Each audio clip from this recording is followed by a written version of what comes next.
Olá, bom dia a quem estiver assistindo aqui. Eu sou o professor Cauê de Moraes Bestena e essa aqui é uma videoaula gravada sobre o tema chamado Sistemas de Mapeamento Móvel Terrestre, planejado como parte do conteúdo de uma disciplina de Fotogrametria 3 no curso de Engenharia Cartográfica e de Agrimensura do Departamento de Agrimensura da Universidade Tecnológica Federal do Paraná, tá certo? Então, nessa aula, a gente vai navegar por 4 apresentações que foram feitas na época em que eu trabalhei muito com sistemas de mapeamento móvel terrestre, que foi durante a minha iniciação científica, que culminou num trabalho de conclusão de curso de formação como engenheiro cartografia agrimensor, e também da minha defesa da dissertação de mestrado, tá bom? Uh, e eu também desenvolvi um sistema de mapeamento móvel terrestre. Então vão ser 4 apresentações que a gente vai apresentar aqui, né? Então, uma palestra geral sobre definindo o que são sistemas de mapeamento móvel terrestre. Depois eu vou apresentar para vocês a apresentação do meu TCC, né? Onde eu desenvolvi um sistema de mapeamento móvel terrestre, onde eu operacionalizei, na verdade, né? E depois a apresentação da minha defesa da dissertação, onde eu desenvolvi, né, do zero um sistema de mapeamento móvel terrestre, né, usado para vegetação urbana, certo? E por fim vai ter uma última apresentação onde eu, junto com um grupo de colegas meus, a gente uma vez propôs para uma empresa uma configuração de câmeras, né, para um sistema de mapeamento móvel terrestre que poderia ser utilizado para inventário de redes de rede elétrica, né, para mapeamento da rede elétrica de uma cidade ou de várias cidades em que isso fosse necessário, tá bom? Então vamos dar começo aqui à nossa palestra sobre sistemas de mapeamento móvel terrestre, né? Então, né, é importante falar que essas apresentações elas foram sendo feitas ao longo dos anos, né? Então aqui eu apresentei por volta de 2021 essa apresentação, né? Que uma foto de eu na época em que eu defendi, né? Em que eu me formei na graduação, né? Então vamos lá, vamos introduzir o que são sistemas de mapeamento móvel terrestre, né? Então, a gente tem um preâmbulo, né, pensando que a gente tem, né, um crescimento da demanda por informação geoespacial, cenários urbanos cada vez mais dinâmicos, com mudanças cada vez mais rápidas, né? E isso vai acabar demandando uma alta frequência de atualização para as bases cartográficas, né? Então você imagine que as placas estão sempre mudando, a sinalização está sempre mudando, a fachada das edificações está sempre mudando, os estabelecimentos comerciais estão mudando. Então, se a gente quiser, né, fazer uma cartografia disso, a gente precisa ter uma coleta de dados que possibilite alta frequência de atualização, né? Ou seja, a coleta tem que ser rápida em termos de tempo e também eficiente também financeiramente, né? E esses dados, obviamente, precisam ser suficientemente acurados para uma determinada demanda que a gente tenha, né?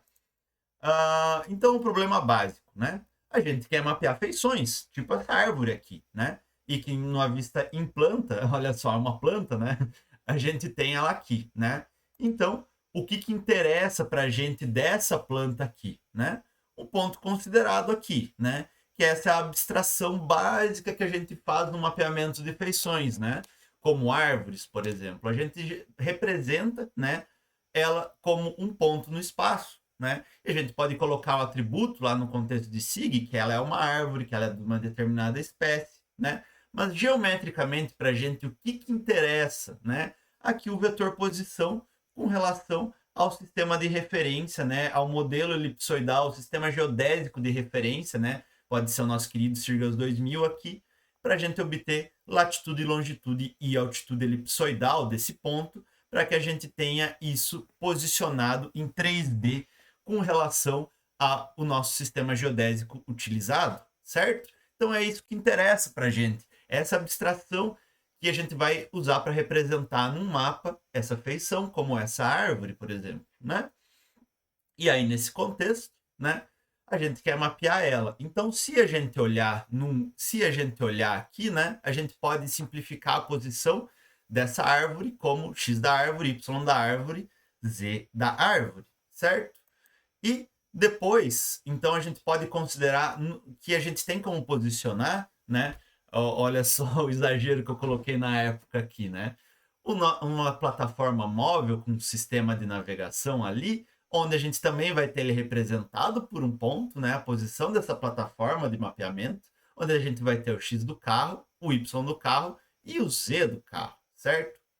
E se nessa plataforma móvel a gente tiver sensores que permitam posicionar feições relativas a ele, né? Ou seja, um deslocamento desde o ponto que representativo da plataforma até o ponto considerado, né? A gente pode considerar um ΔX, um ΔY, um ΔZ. E, por fim, essa soma vetorial nada mais é do, né, a soma da posição da plataforma, da posição do carro, mais o deslocamento, né, da posição da plataforma até o objeto considerado, a gente vai ter o vetor posição aqui, né, que num contexto geodésico vai ser bem isso aqui que interessa para a gente, né, as coordenadas cartesianas geocêntricas dele aqui, né, certo? Legal? Então, vamos dar uma definição do que é um sistema de mapeamento móvel terrestre, né? Então, o que é um sistema de mapeamento móvel terrestre? É um sistema capaz de coletar dados a partir de plataforma móvel terrestre com a finalidade de gerar informação geoespacial, certo? Então, por exemplo, aqui a gente tem essa plataforma veicular, né? Terrestre aqui, né? A gente poderia tirar o T aqui, dizer sistema de mapeamento móvel, e hoje em dia, 2026, está muito comum, né? A gente poderia considerar um drone como um sistema de mapeamento móvel, né? Aí seria, sei lá, SMMA, sistema de mapeamento móvel aéreo. Mas o enfoque aqui são as plataformas terrestres, né? Então, geralmente, a gente tem um carro e a gente tem uma plataforma com sensores em cima, né? E a finalidade vai ser gerar informação geoespacial, né? Então, ela é o campo do estudo dos sistemas de mapeamento móvel terrestre é multidisciplinar, onde a gente tem os sensores de fotogrametria e sensoriamento remoto e, obviamente, sensores de posicionamento, né, para ter o posicionamento da plataforma, e isso são sistemas geodésicos, né? Então, para a gente poder montar um, a gente precisa usar conhecimentos de matemática aplicada, programação e física aplicada, né? Ótica, eletrônica e mecânica, tá? Então, quais são os elementos que compõem um sistema de mapeamento móvel terrestre, né? Uma plataforma rígida e estável, um sistema de navegação, né? Uma unidade de controle, sincronia temporal e alimentação e um sistema de imageamento, né? Então, aqui a parte fotogramétrica, aqui a parte geodésica, né? Isso tudo é aquisição de dados espaciais, né? Que é um guarda-chuva muito mais interessante do que ficar separando em fotogrametria e geodésia, mas aqui só para lembrar, né? Da classificação clássica. E aqui é a parte física, né? Do sistema necessário para que ele opere, né? E como essas coisas se integram, né? Então a gente tem um controle síncrono, né? Que integra em uma plataforma rígida o sistema de navegação e o sistema imagiador. Nessa plataforma rígida, tanto os sensores do sistema de navegação quanto os sensores do sistema imagiador precisam estar rigidamente acoplados, ou seja, não pode ter movimentação relativa entre eles. Então, eu tenho uma antena GNSS e um par de câmeras. E essa posição entre eles no espaço não se modifica, né? O sistema de navegação vai dar a trajetória 3D da plataforma, então a posição e orientação, e o sistema imagiador vai dar as imagens e ou pontos, né, que é a geometria do meio que a gente vai estar levantando, né? A rua, né, um corredor urbano, um túnel, né? E quando a gente junta, né, por meio de técnicas de processamento geoespacial, a gente, com a trajetória e o imaginamento, a gente é capaz de gerar já informação, como, por exemplo, essa nuvem de pontos 3D do meio. Ela precisou tanto do posicionamento da plataforma, né, quanto da captura dos pontos aqui, tá? Então, ou seja, aqui, né, o deslocamento vem lá do sistema de imaginamento, né, da plataforma, e posicionamento da plataforma vem do sistema de navegação, certo? E o ponto da feição de interesse vem da soma dos dois, tá bom? Legal, pessoal? Então, integração é o termo-chave para um sistema de mapeamento móvel terrestre, né? Então, a gente tem 5 principais tipos de integração, certo? Então, do ponto de vista espacial, né? Então, a gente tem que ter sistemas de coordenadas compatíveis, ou seja, os centros de referência dos diferentes sensores dos equipamentos, a gente precisa conhecer a relação entre eles, então a gente precisa integrar espacialmente os dados que vêm de diferentes sensores, certo? Tem integração do ponto de vista temporal, ou seja, em que a gente coloque no mesmo sistema de tempo o instante da captura dos dados de diferentes sensores, né? A capacidade física, né, de acoplamento mecânico, né, dos sensores, ou seja, para que não exista movimentação relativa entre eles, certo? Para isso não prejudicar a integração espacial. Integração do ponto de vista de hardware, ou seja, conexões, adaptações de protocolos, né, de protocolos de comunicação físico de hardware, né, de nível lógico, né, de alimentação, né, e integração a nível de software para a gente controlar o hardware ali, né? Então, para mandar comandos, né, e poder implementar a integração, né? Implementar todas essas integrações com exceção da física, né? Então, o software vai controlar o hardware e vai permitir, né, por exemplo, a gente ter em algumas arquiteturas a integração, né, do ponto de vista espacial e do ponto de vista temporal, né? Então vamos falar primeiro de alguns sistemas de mapeamento móvel comerciais que existem, né, que estão por aí e que são usados e que são comercializados, né? Então tem, por exemplo, o sistema de mapeamento móvel terrestre da Mitsubishi, né? Veja, eles têm 6 câmeras aqui apontando para várias direções para coleta de dados urbanos, né? Eles têm também 4 laser scanner, né? Então aí, né, 10 sensores diferentes de imageamento aqui, né? Para você ter tanto muitas fotos quanto muitas nuvens de pontos e você ter uma redundância super grande para geração de dados geoespaciais. E por fim, como sistema de navegação, são 3 sensores integrados, né? Então, uma antena GPS, isso aqui é antiguinho, então fala GPS, deve ser mesmo. É interessante que a gente tem 2 antenas GPS aqui. Então, o que é interessante de você ter 2 antenas aqui? Que você consegue uma solução de azimuth, né? Na verdade, são 3, né? Então, como a gente tem 3 antenas GNSS aqui, a gente não só consegue uma solução de azimuth, né, de qualquer par delas aqui, e essa aqui está geometricamente muito boa para um azimuth, porque está na direção aqui do deslocamento da plataforma, né?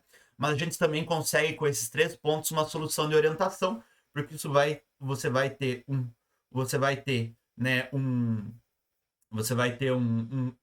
plano no espaço, e aí você utiliza aqui, por exemplo, 2 antenas como uma linha de referência, né? Você vai ter, como a normal desse plano aqui, você vai ter o teu eixo Z, e aí completando um trio ortogonal aqui, né? Regra da mão direita, então na verdade vai ser para esse outro lado aqui. A gente vai ter aqui um eixo X, né? Que vai completar um eixo triortogonal, e aí com esses 3 pontos a gente também tem uma solução de orientação, né? E aí, como redundância, para além de posicionamento, para além de orientação, mas também para a parte do posicionamento, a gente vai ter uma unidade de medida inercial, 3 acelerômetros triortogonais, 3 giroscópios triortogonais, os acelerômetros para incremento de posição, os giroscópios para incremento de orientação, né? Então, mudança da orientação no espaço. E além de tudo, eles têm também um odômetro de roda, que vai dar a velocidade escalar instantânea ali. E isso entra como mais um dado lá para o sistema de navegação, né? Então imagine quão bem a velocidade é estimada para essa plataforma, né? Porque a gente tem o Doppler de 3 antenas GNSS aí, né? Como observável da navegação sendo usada, e mais a velocidade dada com uma leitura direta ali de um odômetro de roda, né? A gente tem também aqui o sistema de mapeamento móvel terrestre da Leica, né? Então esse mais autocontido, de mais, né, mais fácil de ser embarcado assim, né, numa outra plataforma, né? Esse da Mitsubishi, ele é como se fosse um pouco mais modular, assim, né? E esse da Leica, ele é um pouco mais, os sensores são mais acoplados, né? E a gente tem várias variações assim, né? Então, via de regra, a gente vai ter que ter pelo menos, né, uma câmera, uma unidade de medida inercial e um GNSS, né, para ser um sistema de mapeamento móvel terrestre. Mas geralmente o uso de LiDAR é muito comum, né? Aqui, por exemplo, a gente tem um da Topcon, né, que é muito voltado lá para aplicações de agricultura de precisão, né? Lembrando que essa apresentação foi feita alguns anos atrás, então hoje existem sistemas mais modernos, né? Os que vão estar à disponibilidade no mercado são diferentes, né? E aqui vamos falar do sistema de mapeamento móvel que eu, Cauê, trabalhei, né? E que, né, vão ter as apresentações individuais depois, que vão ter uma imensa sobreposição com essa apresentação. Vão ter coisas redundantes, né? E que daí a gente só vai passar mais rápido, tá bom? Certo?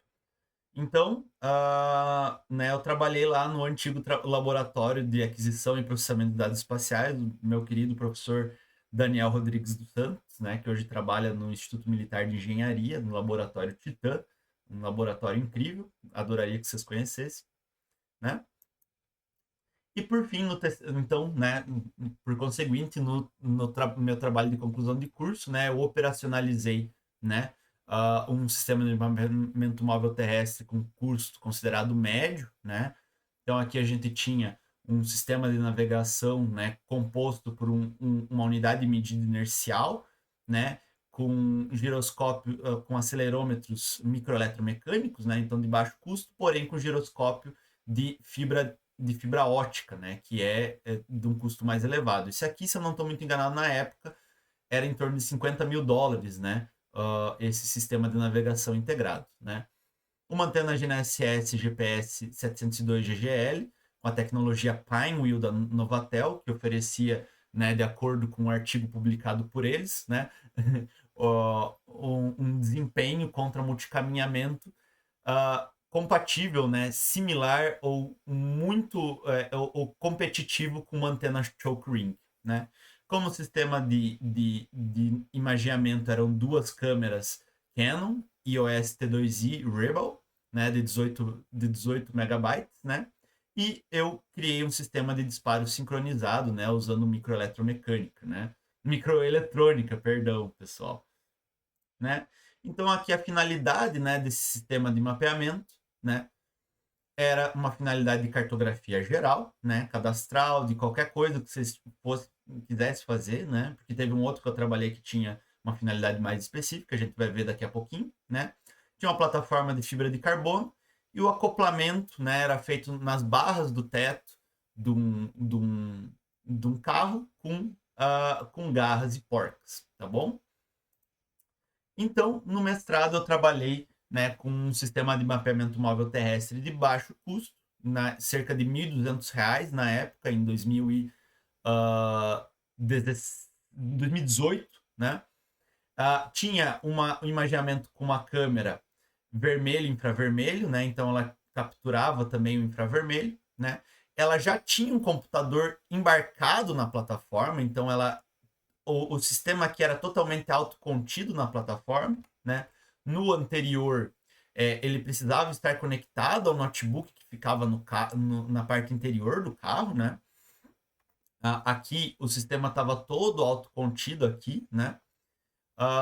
E ele também tinha uma bateria já embutida na plataforma. Esse outro aqui tinha que estar conectado ao acendedor de cigarro do carro, né? Então isso trazia alguns problemas, como quando, né, se o carro apagasse ou tivesse que dar partida de novo, ele desligava o sistema.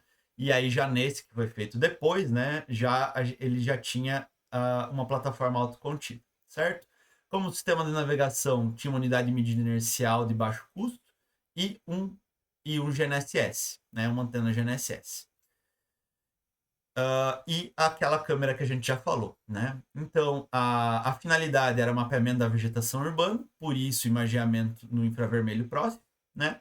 Era uma plataforma de MDF que foi pintada de branco para diminuir a absorção do calor, né? E o acoplamento de ventosa universal, ou seja, não era necessário o carro ter o rack, né? As barras do teto, tá? Então vamos falar agora sobre os componentes, né, e sobre a integração de sistemas de mapeamento móvel terrestre. Então a gente comentou, né, sobre os componentes, né, das coisas que compõem um sistema de mapeamento móvel terrestre, né? Então a gente vai falar individualmente, né, sobre cada um deles, né? Eu tenho meu amigo canino aqui do lado. Então vamos lá, vamos falar primeiro dos sistemas de imageamento, né, que captura a geometria do meio, né? Então, isso aqui é basicamente uma pequena revisão, né, de fotogrametria e sensoriamento remoto, né? Então a gente tem sensores ativos, né, como por exemplo o laser scanner, né, que emitem uma energia eletromagnética e registram a resposta, né? Então ele mesmo emite ali uma frequência do espectro eletromagnético, né? E ele tem um emissor e ele tem um receptor, né? Então, por exemplo, isso aqui é um exemplo de uma captura dessa cena bidimensional aqui por um sensor bidimensional, né? Ativo bidimensional aqui, né? O feixe é de uma dimensão só e como ele tem um espelho rotativo aqui, né? A captura vai acabar sendo bidimensional, né? Se ele tivesse inclinado, como tem muitos sistemas de mapeamento móvel terrestre, né? Ele vai pegar bidimensional, só que numa direção oblíqua, né? E aí, como a plataforma se move, né? A gente vai ter, então, isso em 3D, né? Os meus preferidos, né? Que são as câmeras, né? Os sistemas de mapeamento móvel, os sistemas de imageamento passivo, né? Eles coletam a energia eletromagnética presente no meio. Se você usar uma câmera com flash no escuro, há quem considere que seja um sensor ativo, né?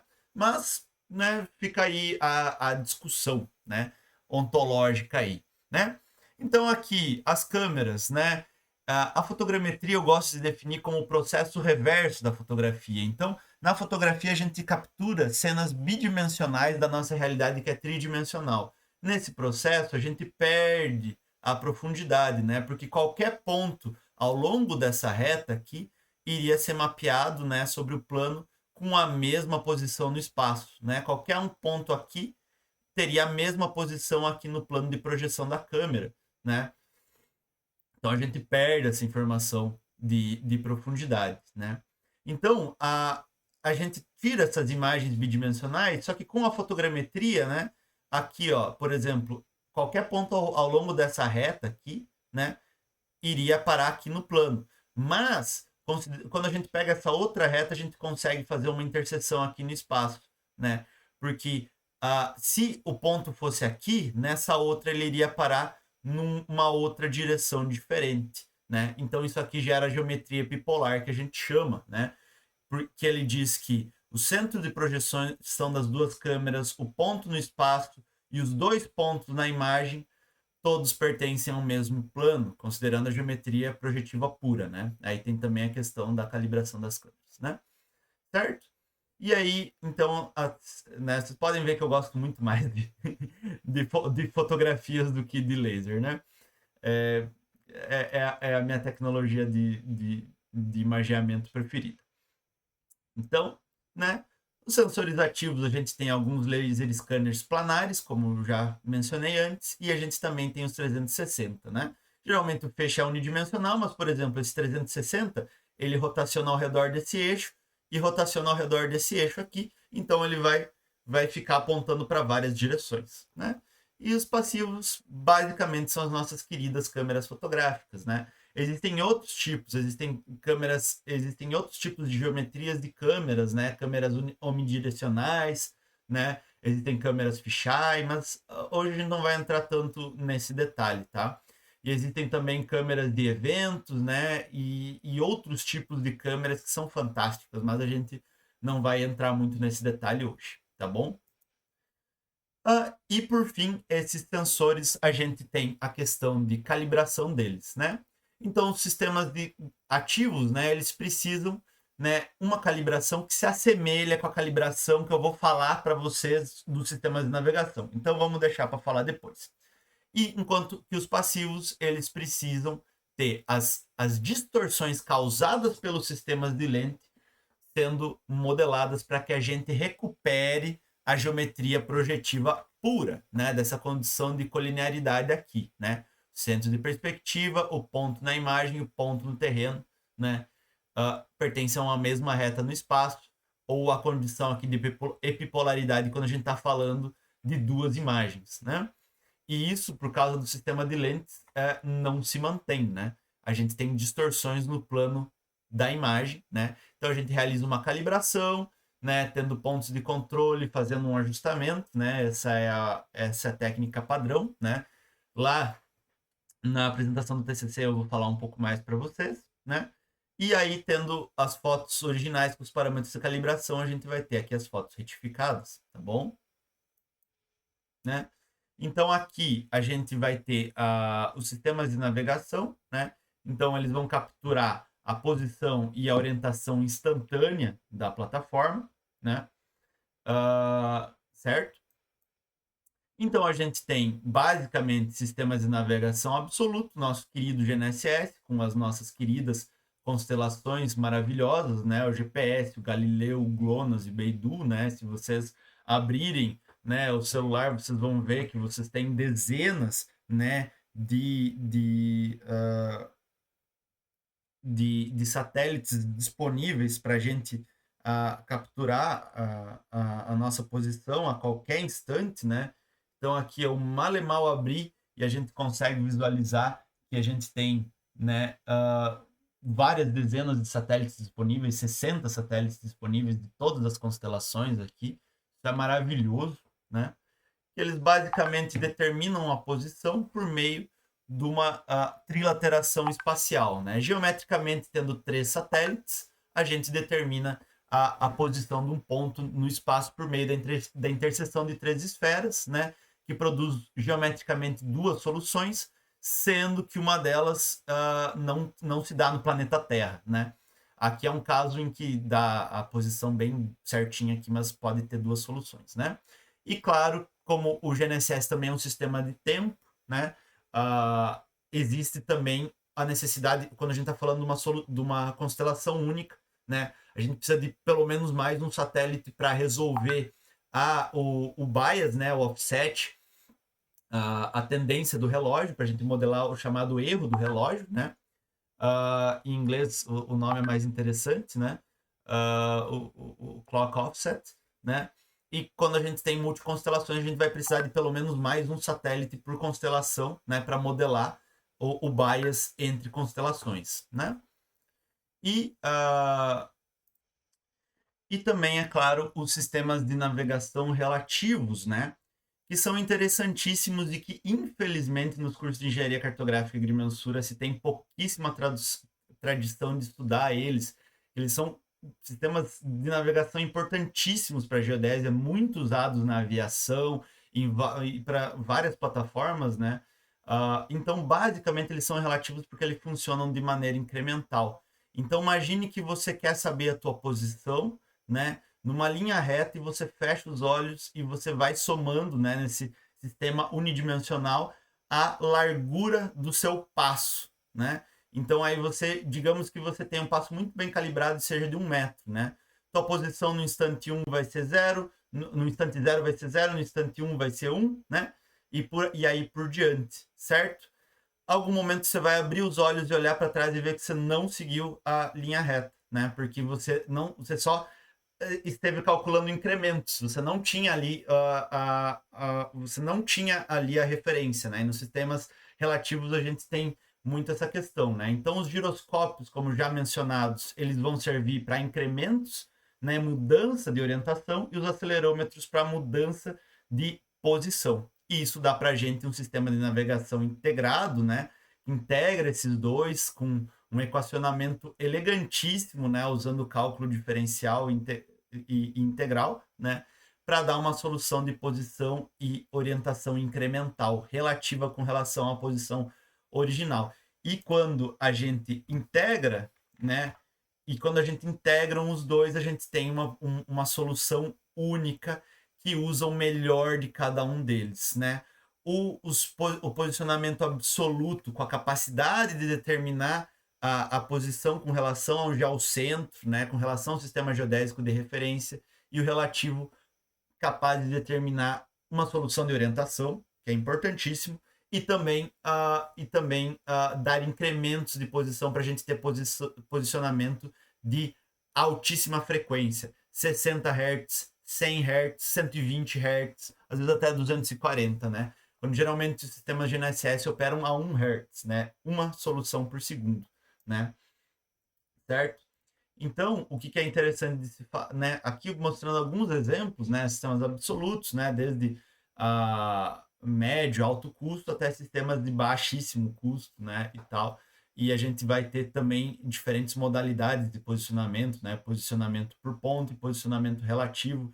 Se tiver como usar um posicionamento relativo, é quase sempre superior, né? Agora a gente tem PPPAR, a gente tem novas soluções emergindo aí que, quem sabe, né, a gente tenha um resultado muito bom aqui no posicionamento por ponto, mas via de regra ainda posicionamento absoluto tendo, né, relativo, perdão, tendo uma base bem posicionada, a gente vai ter a melhor solução possível, né? E o INS relativo a gente também tem em várias faixas de preço, desde esse aqui que custa 15 pila até esse aqui que custa tipo milhares, dezenas de milhares de dólares, né?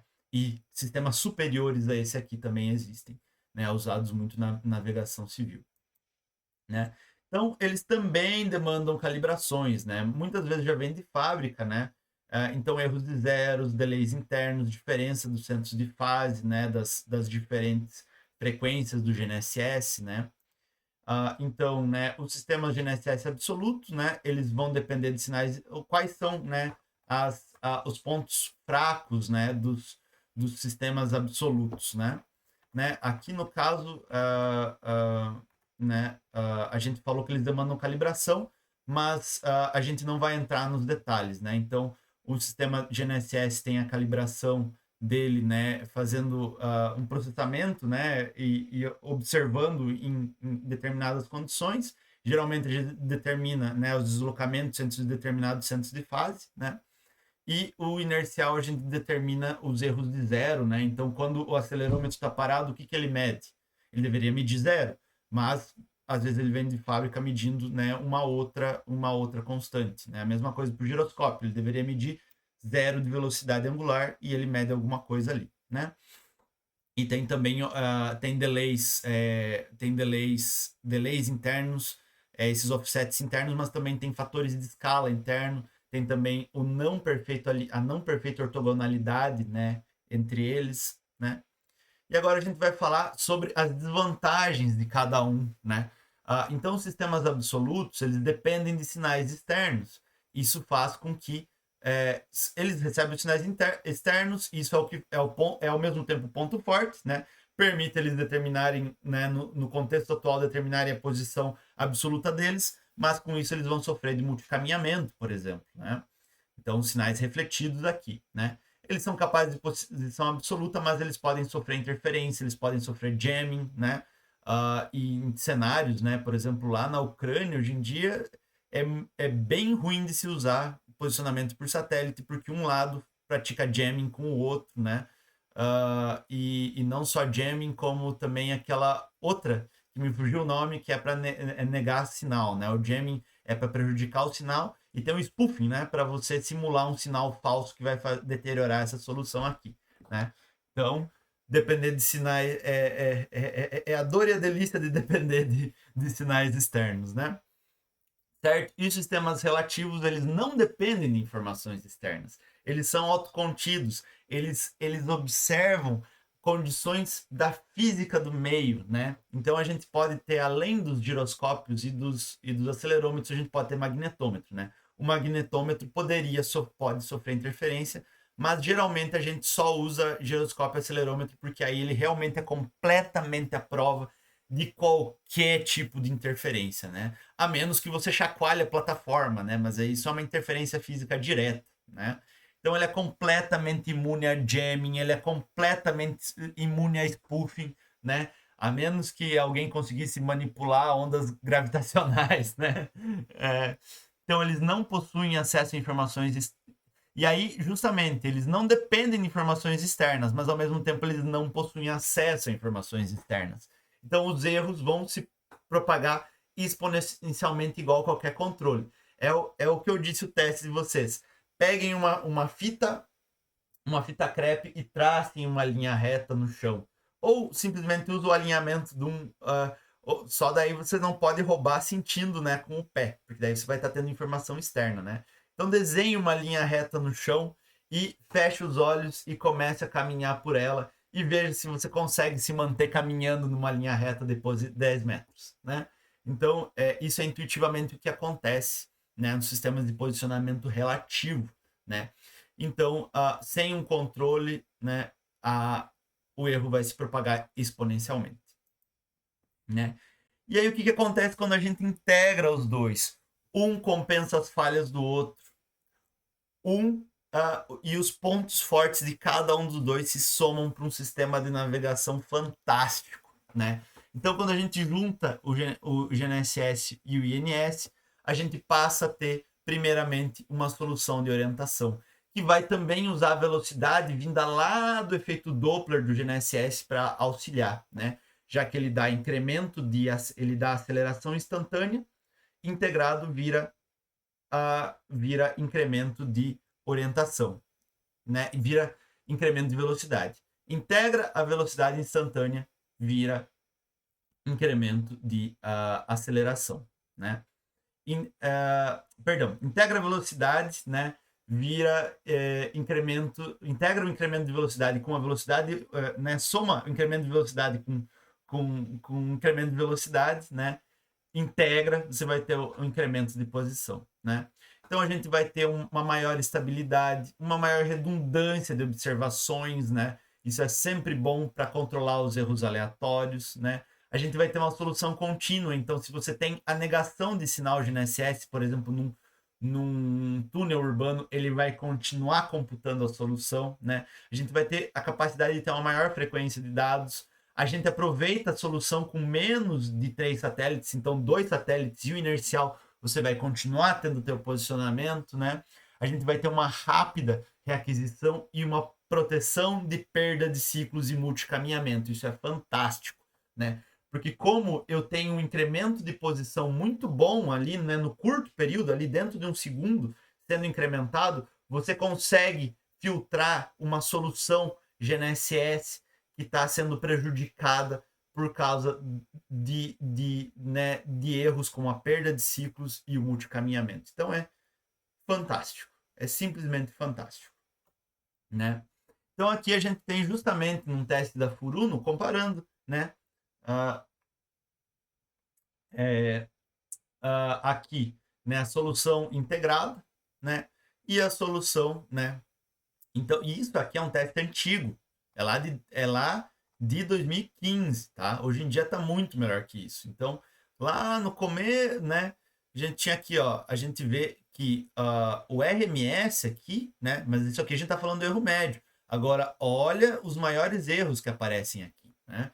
Então, a gente tem aqui alguns que meio que compensam os outros, né? Então, se a gente pegar os valores máximos aqui, ele passa de 10 metros, enquanto aqui a gente tem essa média aqui, e a gente pode ver aqui um erro sistemático aqui, né? Que provavelmente foi melhorado posteriormente. Então, esse 2,5 metros talvez fosse aqui para para meio metro, algo assim, né?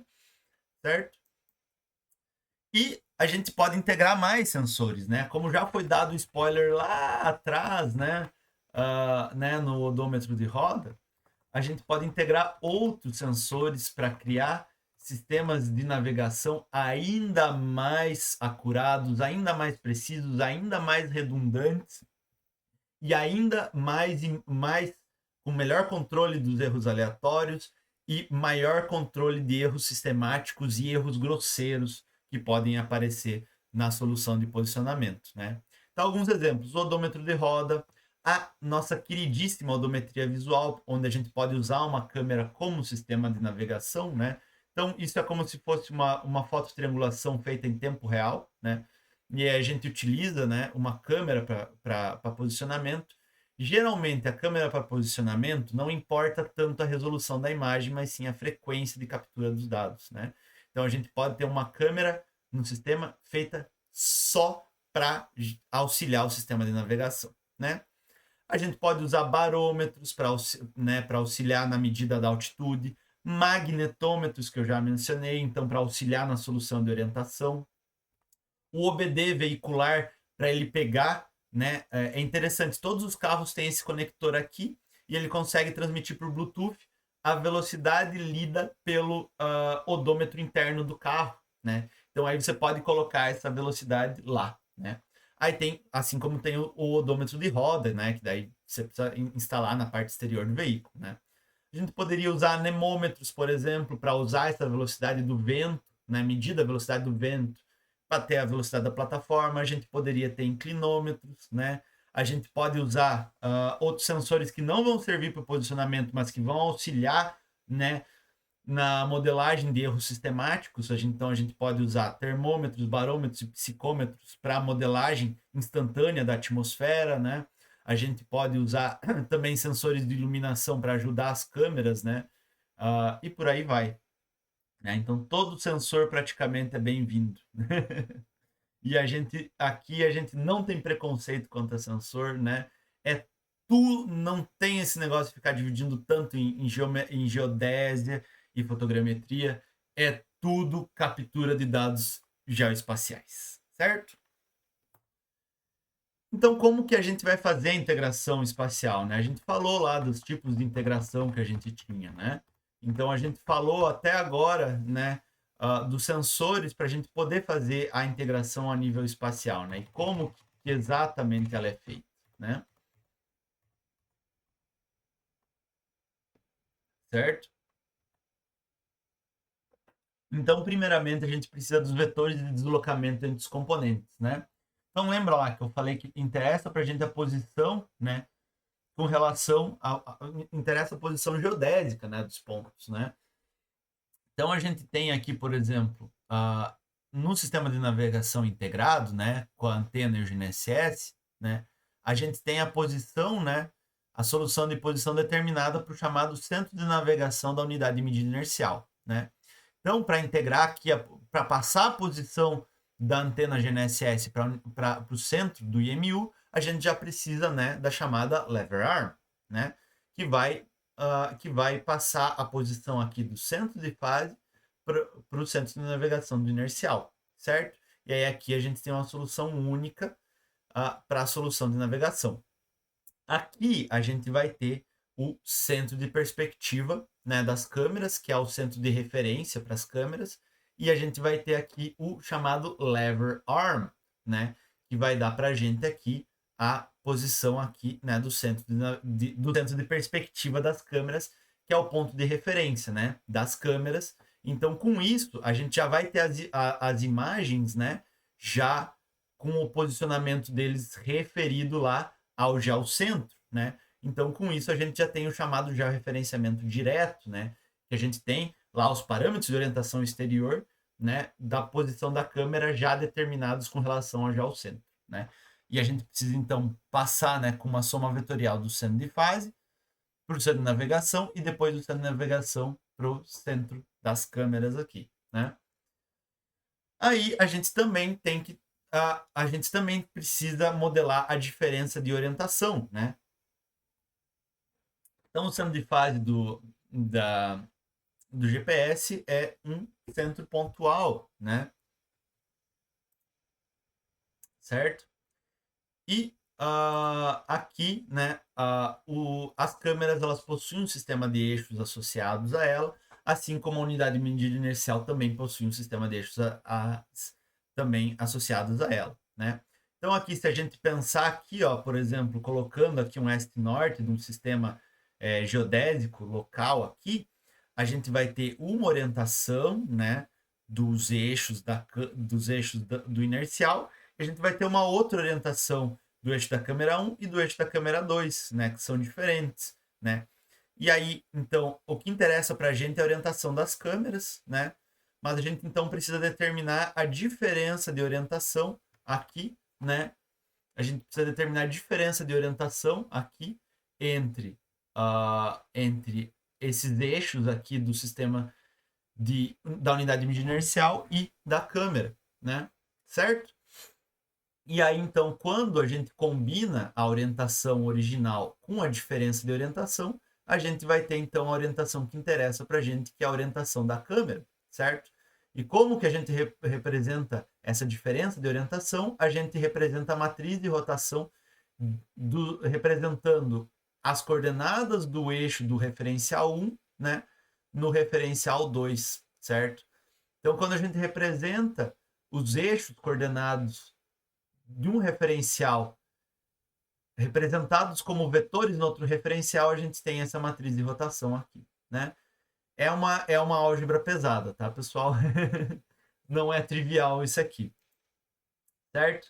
Então, estimando na prática, a gente pode fazer isso diretamente, né? Então, efetuando medidas sobre os equipamentos, e a gente vai mostrar isso aqui, né, com detalhes na apresentação lá do TCC, de maneira um pouquinho mais detalhada, né?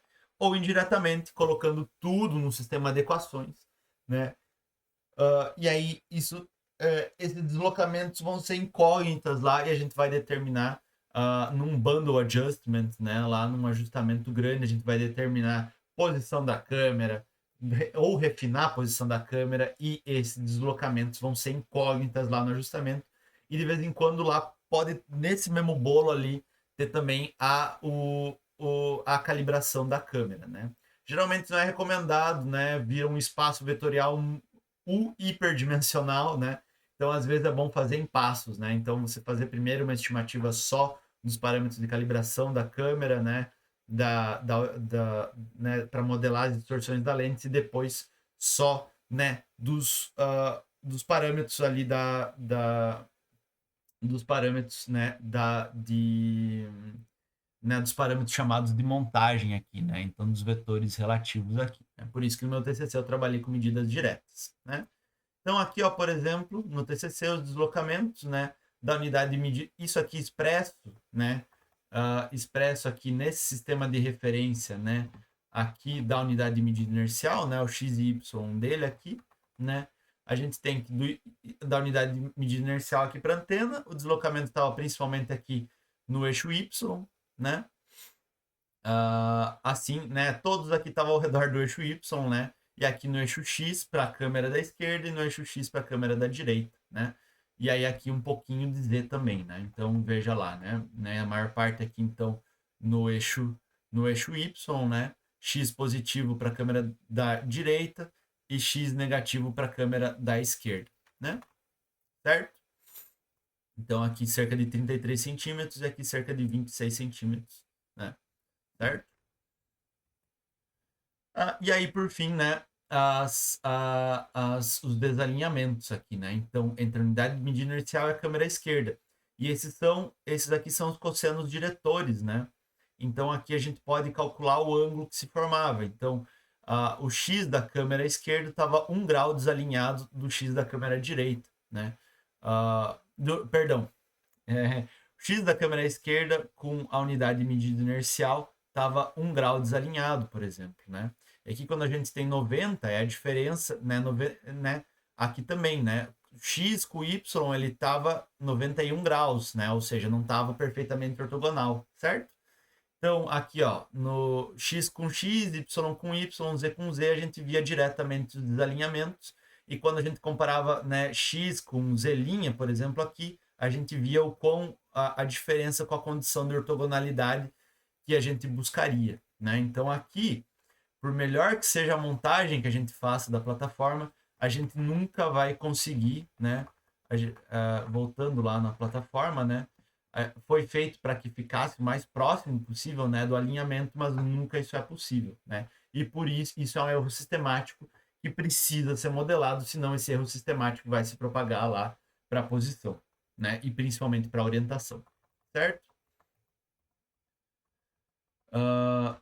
Então, né, a gente falou aqui de como é feito a integração espacial e vamos falar aqui dos sistemas de controle, né? Tem inúmeras implementações possíveis, né? certo? Então, no sistema do TCC, né, foi trabalhado com um sistema eletrônico que propiciava o disparo síncrono, né? Então, tinha um pulso que era emitido pelo sistema de navegação aqui e ele era capturado, né, aqui pelo sistema de disparo, né, feito por uma placa Arduino, né? Então, no instante que ele recebia, né, esse pulso, ele mandava um sinal para a câmera e para o GNSS fazer a captura dos dados, certo? Então vinha um pulso a cada segundo e a câmera e o GNSS capturavam o dado, né? Certo? Então a gente tinha ali, no mesmo instante de tempo, sendo capturada a imagem e o posicionamento, certo? De maneira idealmente síncrona, certo? Controlado por meio de hardware, certo? Então, quando era fechado aqui por meio de um relé eletrônico o obturador, a gente tinha, né, a captura de uma imagem. Tudo feito de maneira física, né? Então demanda também uma calibração ali, né, desses delays do disparo, tá? Então essa era a arquitetura, né? Então o sistema de navegação, né, ele mandava um pulso elétrico e o sistema de disparo simultaneamente mandava ativar o obturador da câmera e voltava para o sistema de navegação, né, que mandava os dados de navegação aqui para o computador, né? Eu tinha um computador que controlava aqui o sistema de navegação. O sistema de navegação, né, de acordo com as configurações dadas pelo computador, enviava o pulso elétrico e isso era mandado para a câmera que tomava as fotos e o pulso elétrico era mandado aqui para o computador, tá? Legal? Então aqui a implementação, né, do mestrado já utilizava uma captura assíncrona coletada por software, certo? Então o que acontecia aqui? Eu tinha, né, a plataforma controlada, né, aqui por uma plataforma controlada aqui basicamente por um, um script de começar a captura e parar a captura, né? Não tinham cabos passando, né? Então aqui o que a gente tinha era uma captura assíncrona, né? Então no mesmo sistema de tempo era registrada a captura dos dados de navegação e era registrada a captura, né? Esse aqui com maior frequência era registrada a captura da câmera, certo? Então com isso, né? A gente tinha dados aqui e por fim eles não eram capturados no mesmo instante de tempo, porém era possível fazer a interpolação, né? E aí utilizando uma interpolação linear era possível de capturar, né? Então, aqui no primeiro, a gente capturava sempre no mesmo instante de tempo, e nesse aqui, como a gente tinha um registro do sistema de tempo, como a gente tinha uma tag de tempo, né? No mesmo sistema de quando era capturada a imagem, né? A gente ia e os dados de navegação, depois no pós-processamento a gente fazia a integração, já que a captura era assíncrona, né? Aqui, ó, percebam uma falha aqui, né? Não tem nenhuma comunicação da câmera com o computador. Então, se tiver alguma pane aqui, não capturar, eu posso ter um problema aqui para a gente poder determinar, né, o deslocamento aqui, certo? Então, vamos falar sobre planejar um sistema de mapeamento móvel terrestre, né? A gente falou aqui de como é feita a integração espacial, né? Do sistema de controle, né? Que inclui também, né, a integração de tempo, né? Certo? E a gente vai planejar um sistema de mapeamento móvel terrestre, né? Então, planejar é um processo de tomada de decisão, né? Então a gente tem que pensar na finalidade e nas características técnicas desejáveis, né? Então nos produtos que a gente quer gerar, né? E nos recursos disponíveis que a gente tem, sobretudo os recursos financeiros, né? E também restrições, né? Devido à legislação, devido à localização. Então pode ser, por exemplo, que se você quiser usar um laser scanner de altíssima potência, você não seja autorizado a usar numa área densamente populada, porque esse laser ele pode prejudicar, né, a visão das pessoas, né, se ele incidir, né, sobre os olhos das pessoas. Isso é um exemplo, né? Ou a legislação pode limitar, por exemplo, a tomada de fotografias, por exemplo, você pode ter problema com a foto, porque você vai ter o rosto das pessoas, então você vai ser obrigado a colocar um face blur na cara das pessoas, né? Ou as placas dos carros, né? Isso aconteceu com o Google, por exemplo. Eles tiveram, hoje em dia, todas as placas e todos os rostos, eles são borrados, né? O Google Street View usa dados nada mais, nada menos do que de um sistema de mapeamento móvel terrestre, né? Certo? Né? Então, primeiro, do projeto de distribuição de câmeras, de acordo com duas câmeras, vocês podem ter uma voltada a 45 graus e outra para trás, né? Vocês podem usar um sistema com 6 câmeras, por exemplo, né? Você tem que parar para pensar nos custos também do armazenamento, né? Então, aqui são dados atrasados, né? Lá de... eu acho que eu não botei aqui de quando exatamente foi, mas foi por volta de 2018, 2019, né? Então, por exemplo, a tecnologia que você vai usar aqui, né? De acordo para gravar as imagens, de acordo com o volume, né? De captura de imagens que você vai ter, pode ser que, por exemplo, né? Essa tecnologia que não seja suficiente para o fluxo de dados que você tenha, e aí você tenha imagens que acabem não sendo gravadas, né? É claro, a gente tem aqui justamente o CF Express, que é um tipo de cartão que eu nem sei se hoje em dia é o melhor para as câmeras, né? Certo? Então aqui a gente pode fazer um quadro, né, de armazenamento versus capacidade, né? Então aqui, né, para uma mesma capacidade aqui, né, se a gente tiver 8 megas por foto, quantas fotos vai caber, né? E isso para a gente dar uma estimativa de quantas horas de capturas de dados a gente vai ter a 1, 2 e 4 Hz, né? Então, por exemplo, considerando 128 GB, a gente vai conseguir capturar um pouquinho mais de meia hora de dados a 14 megas por fotos a 4 Hz, certo? Agora, se a gente considerar 2 terabytes de dados, a gente pode passar 10 horas capturando dados, né? Então, tudo isso vai de acordo com essa autonomia, né, da plataforma, tá ligado de acordo com o projeto que a gente tem de interesse, né? Aí outra coisa, né, a gente tem que parar para pensar, né, na geometria da imagem, né? Em quantos pixels né, vão demandar da gente para a gente capturar um dígito, por exemplo, né? Então, por exemplo, a gente pode fazer esse teste, né, colocando no monitor e tirando aqui algumas fotos e medindo distâncias, né? Por exemplo, um dado que a gente pode requerer, por exemplo, ser interessante para a gente, é a numeração a numeração que identifica, né, num sistema, né, de cadastral, né, num sistema cadastral, a matrícula, né, de uma feição como um poste na cidade, por exemplo, né? E aí aqui, então, por exemplo, o número 15 aqui, né? Quantos pixels é o mínimo para que eu consiga identificar isso aqui, né? Para que um algoritmo hoje em dia consiga identificar isso aqui. Eu consigo identificar, né?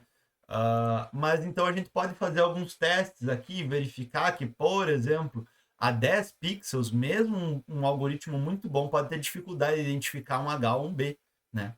A 15 pixels a gente fica num limite, né? Mas a 20 pixels a gente consegue ter uma boa, né? A gente pode ter uma boa, um bom discernimento, né, desse dado aqui, né? Que vai ser um dado não geométrico, mas vai ser um dado, né, de característica ali, né, um dado para ser colocado num sistema de SIG sobre o ponto, né, me fugiu o nome exato aqui, mas ele vai ser uma característica, né, daquela feição que é do nosso interesse mensurar, né. Então aqui a gente tem, por exemplo, um cálculo, né, do FOV, né, que é o ângulo de visão de abertura da câmera, de acordo com o recobrimento, né. Então aqui, por exemplo, né, se a gente tem aqui, por exemplo, um FOV que vai de 60 a 140 e uma distância, né, de 5 a 50 metros, né, o recobrimento linear ali, né, então aqui, ó, se eu estou, por exemplo, a 7 pés e meio, a 30 graus, o recobrimento que eu vou ter, para ter um recobrimento de 55 unidades, né, a 30 graus, eu tenho que estar 7,5 unidades. Para a 40 graus, eu só vou precisar estar a 5,5 unidades, né? Então aqui, ó, por exemplo, a 20 metros, né, de 60 a 20 FOV, né, a 20 metros exatos, eu vou ter, né, aqui 300 metros, né, com 120 de FOV, e aqui a 60 metros eu vou ter um recobrimento bem menor, né? Então, isso aqui diz pra gente, né, o quanto, né, que o meu sensor vai capturar de distância. Só que veja, a resolução é sempre a mesma, né? Então aqui, nesse sensor aqui, eu vou ter, né, aqui eu vou ter a mesma quantidade de pixels que aqui. Só que aqui eu vou ter menos detalhes aqui eu vou ter mais detalhes porque está mais longe, né? Então esses menos detalhes aqui, eles vão ter uma maior resolução do que aqui, certo? Então, quanto maior, né, essa distância recoberta aqui, né, isso aumenta com a distância e aumenta com o FOV, né? Então, aqui, ó, para 5 metros, né, eu vou ter 439 metros aqui com FOV de 140 graus. Ele é imenso, assim, né? A 5 metros. Então, isso aqui vai ter uma resolução muito pequena mesmo a 5 metros, né? Então, é aqui que a gente vai tendo nessa região aqui alguns dos chamados sweet spots, né? Então, nessa outra tabela, né, quanto que 10 centímetros em pixels para 24 metros vai representar para a gente, né? Que isso, no final, que interessa. Quantos pixels uma feição de 10 centímetros vai ter na imagem, né? Então, aqui, ó, por exemplo, 5 pixels não vai ser o suficiente para a gente identificar, né, o que está escrito ali, né? 10 centímetros pode ser o tamanho de uma escrita aqui, né? Certo? Então, aqui, ó, por exemplo, essa letra aqui vai ter 5 centímetros aqui, mais ou menos, né? Então, aqui no poste, pode ser que ele tenha mais ou menos 5 centímetros também, né? Então, aqui, ó, por exemplo, 100 metros a 50, eu vou ter 5,2. Essa feição vai estar como 5,2 pixels. Jamais eu vou conseguir identificar, né? Agora, com um ângulo de abertura pequeno a 5 metros, eu com certeza vou conseguir identificar tudo assim, né? Com 100 pixels disponíveis ali para mim. Então, a gente precisa fazer esse planejamento de acordo com a câmera que a gente vai escolher, né? Pensando na resolução da câmera e também com a distância média que os objetos que a gente planeja observar vão estar da câmera, né? Tanto uma distância máxima quanto uma distância mínima, né? É claro, o carro está se movendo, se aproximando, essa distância se modifica, né? Mas isso também vai depender da taxa que a gente coleta esses dados, né? Então aqui, ó, a gente comparando 10 centímetros em pixels, né?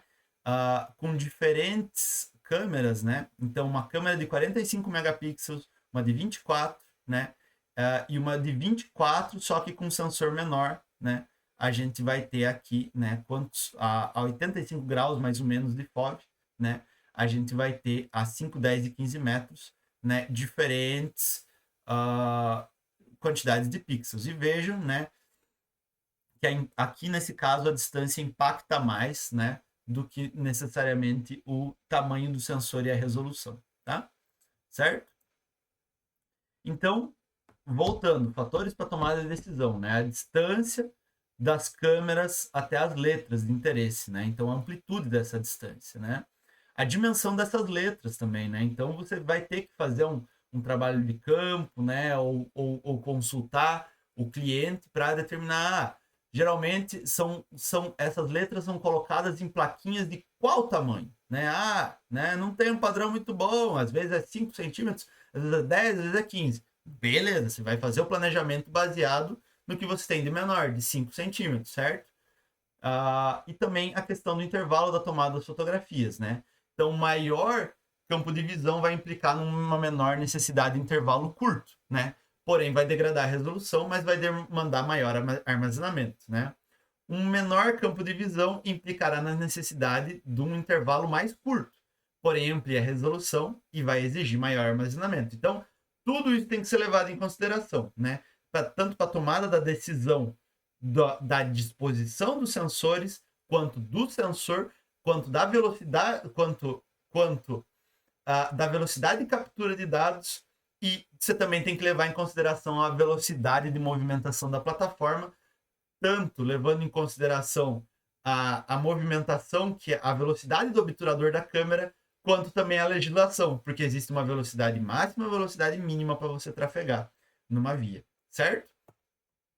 Então aqui tem também a questão das lentes que você vai usar, que elas vão implicar numa melhor qualidade da imagem. Algumas vão ter proteção, assim, é muito interessante colocar proteção contra glare, né, contra raios solares que vão podem bater na imagem aqui, né? Certo? Então, aí você pode pensar, né, no sumário dos custos de uma determinada câmera, né? Então, diferentes modelos base de câmera, né? Para você ter duas câmeras e dois sistemas de lentes, né? A Rebel aqui, ela tem a lente já inclusa, né? Então, tá com zero aqui, né? Então, você que está assistindo o vídeo, né? Todas essas tabelas que eu mostrei, dá um pause, dá uma olhada nas tabelas, né? As apresentações vão ser disponibilizadas para vocês, tá? Então, vamos falar sobre a parte de realização de um levantamento usando um sistema de mapeamento móvel terrestre, né? Então, a gente tem que planejar de acordo com a finalidade, a gente pode usar lá com os almanacs GNSS, né, com a previsão das efemérides, a gente pode verificar a visibilidade dos satélites, o número de satélites disponíveis, a diluição de precisão prevista, né, a visibilidade prevista. Hoje em dia, com 4 constelações, né, cada vez é menos relevante, mas ainda assim, cada vez é menos. Segue sempre sendo relevante, né? Fazer um posicionamento, né? A gente tem, né? A gente tem que parar para pensar nas condições ambientais para captura das imagens, né? Se a gente estiver usando sensores passivos, à noite não vai ter como fazer, né? Sensores ativos tem a questão de que você está emitindo, né, radiofrequência ali, né? A gente tem que planejar a rota desejada, né? E considerar a parte adicional do caminho que não faz parte da rota, mas faz parte da logística, né? De você mover da tua base de deslocamento, da tua empresa, né? Até o início da captura dos dados. Você tem que pensar nos dados que você deseja, do volume de dados, da redundância que você precisa, né? Da taxa de coleta, essa periodicidade, se a gente estiver falando, né, de levantamento multiépoca, de quanto em quanto tempo você tem que repetir esse levantamento, certo? As condições ambientais, elas também vão impactar em vários erros sistemáticos, né? Dilatações, né? Então, tem muito planejamento para fazer antes de um levantamento de GNSS, né? Depois tem a acoplagem da plataforma, vejam só que legal aqui, né? Aqui no mestrado, né? Foi colocado num Fusca, né? Muito legal, a plataforma de baixo custo, né? Né? Então, a acoplagem geralmente vai ter o transporte, o encaixe dos cabos, a acoplagem propriamente dita e o sistema de mapeamento móvel montado aqui, né? No final, aqui, né? E, por fim, a coleta dos dados, né? A realização, né, desse levantamento. Então, aqui né, aqui o que a gente tinha do mestrado, né? Lá no Fusca, né, o de baixo custo, e aqui o do TCC também aqui passando, né, no topo do Corolla Etios do meu querido professor Daniel, né? E aqui no querido Fusca do meu querido amigo Marciano Costa Lima, grande abraço para ele, né? Então aqui vamos, já que a gente coletou os dados, vamos falar de dados coletados e de pré-processamento, né, dos dados, né? Então aqui os dados brutos de saída, né, a gente já mencionou, a gente tem a trajetória, considerando a posição, né? Então aqui a gente tem latitude e longitude mudando aqui e altitude elipsoidal aqui, né? A gente vai ter também os dados de orientação, então isso aqui é um quaternio no espaço aqui, né? Vocês vão ver que a componente x e y vão refletir aqui mais a variação aqui, né, que ela é suave aqui, não tem variações, vocês podem ver que não tem variações bruscas da altitude aqui, logo a variação, né, da inclinação ela também é suave, né, desse trecho aqui, né, e aqui na componente w e z onde a gente vai tendo aqui a variação azimutal, né? Vocês podem ver aqui, ó. Aqui, ó, essas variações são giros de 90 graus aqui, olha que bacana, né? Certo? Então, o pré-processamento nada mais é que a gente... e o imaginamento também, que vai ser parte dos dados brutos de saída, né? Então, a gente tem os dados de navegação e os dados do sistema de imaginamento, né? E o pré-processamento nada mais é que juntar os dados brutos com os dados de calibração que a gente determinou e ter os dados pré-processados, né? Então, aqui no TCC, a gente tinha aqui as imagens, né? A gente tinha aqui as fotografias e os arquivos de dados, né? E aqui com módulos, né, de leitura desses dados, né, a gente somava, né, aqui então, os arquivos que vieram da estação total, a gente determinou o lever arm e os body sites, né, então os parâmetros de montagem da plataforma para orientação relativa. Aqui a gente juntou, aqui a gente tinha os dados de navegação, então a gente tinha a posição e orientação interpretada, né, e aqui, juntando os dois, a gente tinha a posição, né, em diversas conversões e formatos, né, para as câmeras, certo? Aqui, né, tinha o modo de leitura das imagens, que juntava as fotografias com os parâmetros de calibração, né? Aqui o sistema de tempo era coordenado entre os dois, né, por um módulo de checagem de tempo, e por fim, a gente tinha as imagens retificadas aqui. Tá legal, pessoal? E, né, por fim, a gente então tinha a posição e orientação referenciada às câmeras e as imagens corrigidas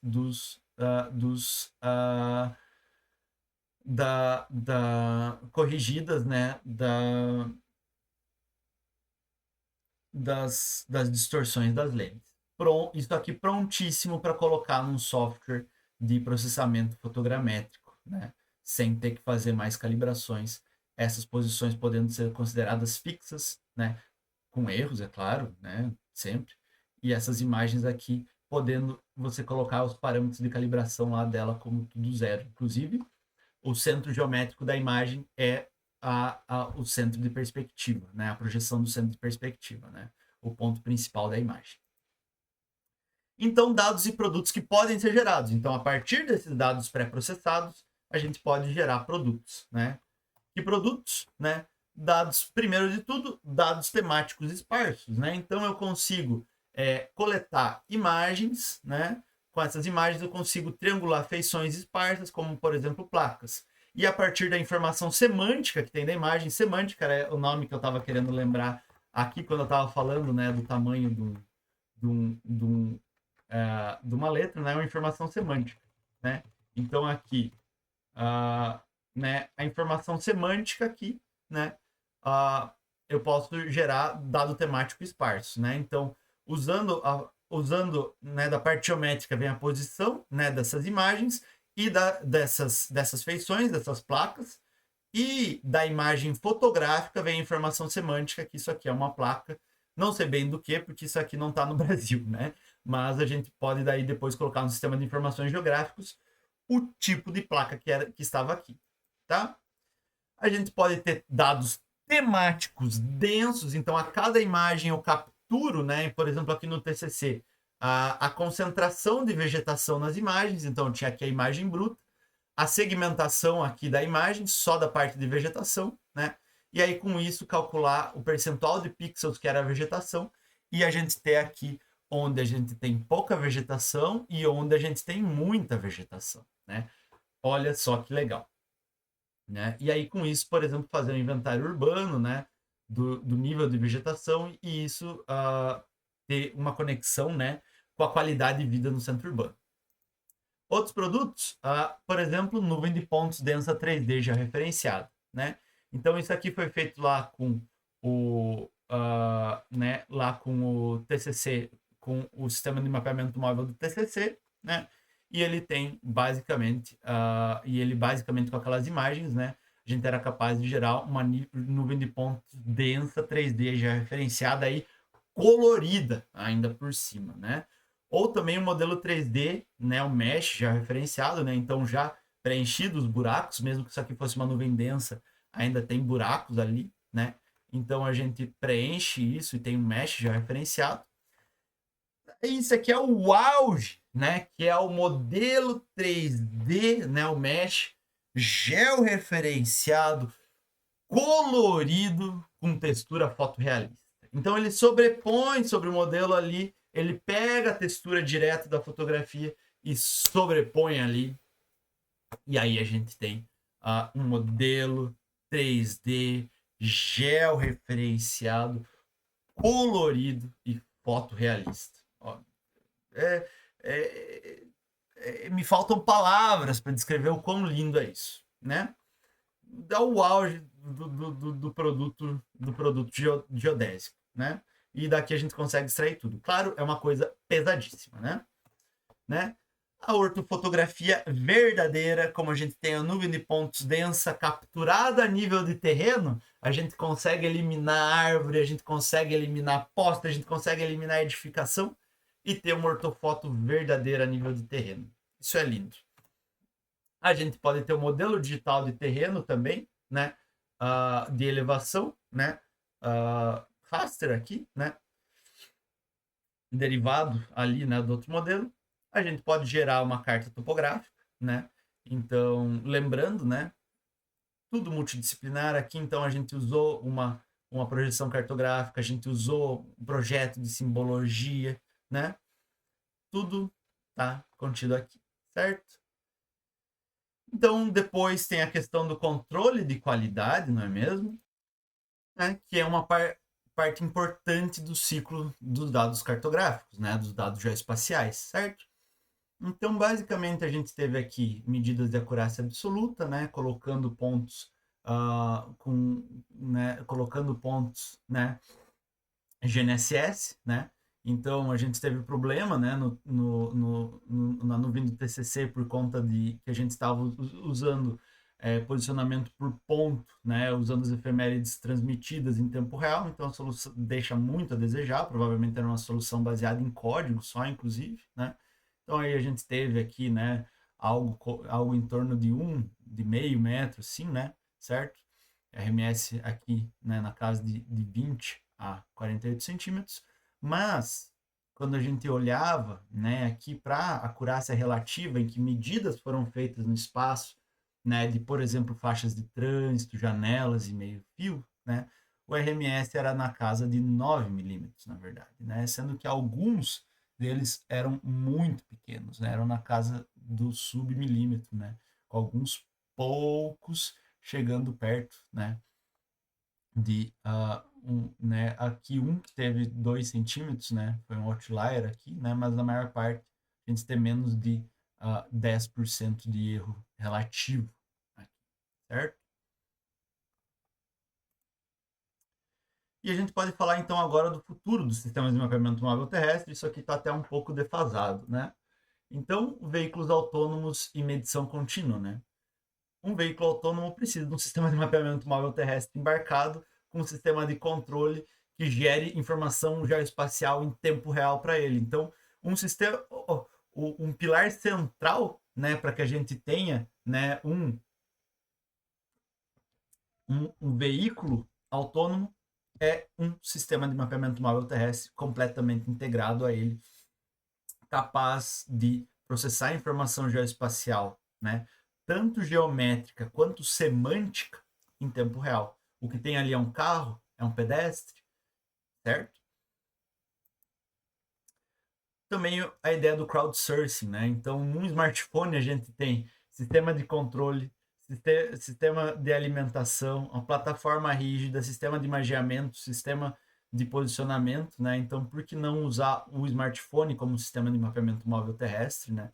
E aí a gente pode, a gente tem, por exemplo, plataformas de crowdsourcing como uma Mapillary, onde a gente tem esses dados disponíveis para baixar com licença aberta, né? Então, para referência, vocês podem consultar aqui, né, o meu trabalho, né? Então, aqui tem os links.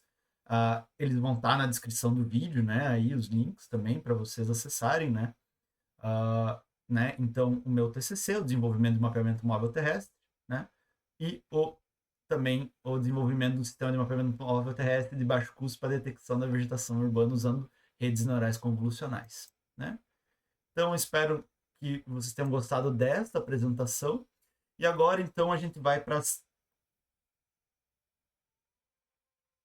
Você só tá com 1h20 aqui de gravação, né? A gente vai repassar pelas outras 3 apresentações, só que de maneira mais rápida, né? Falando só daquilo que não foi falado aqui, né? Para que a gente progrida de maneira mais rápida aqui, né? Já temos 1h20 aqui, né? Então vamos lá, né? Nesse projeto que a gente fez, né? Com lá do projeto de câmeras da Engeluz, né? A gente parou para pensar num sistema com 6 câmeras, né? E dados em excesso sempre podem ser dispensados, né? Mas dados ausentes jamais poderão ser recuperados, né? E a redundância de dados diminui a probabilidade de precisar voltar a campo, né? Então, geralmente o deslocamento de uma equipe é a parte mais cara que tem, né? Certo? Né? Então, você ter 2 dias de campo, né? Às vezes você voltar só para uma coleta, né? Certo? Né? Então, nesse sistema com câmeras, a gente tem uma ideia de um campo de visão variável, né? As opções dos próximos slides. Então, a gente apresentou como solução 3 câmeras possíveis que já tinham sido mostradas, né? E aí, nesse contexto de que era uma proposição para uma empresa, a gente foi atrás dos preços, dos custos, né? Totais, né? Do preço de armazenamento, que já foi mostrado para vocês. Aquela tabela de armazenamento versus capacidade, né? Aqui tem um slide interessante, né, do que é a resolução na digitalização. Então, aqui um detalhe, né, como que ele vai aparecer quando digitalizado, quando a gente tem uma imagem de 100 por 100 pixels, a gente mal vê aqui, né, que ele é uma imagem discreta, mas quando a gente tem, assim, 10 por 10 pixels, a gente tem, né, é visível que está pixelado, né. Então, ao fotografar letras e algarismos, a gente está digitalizando eles. A legibilidade, uma correta interpretação desses dependerá de quantos pixels a imagem, a digitalização de cada um obteve no processo, né?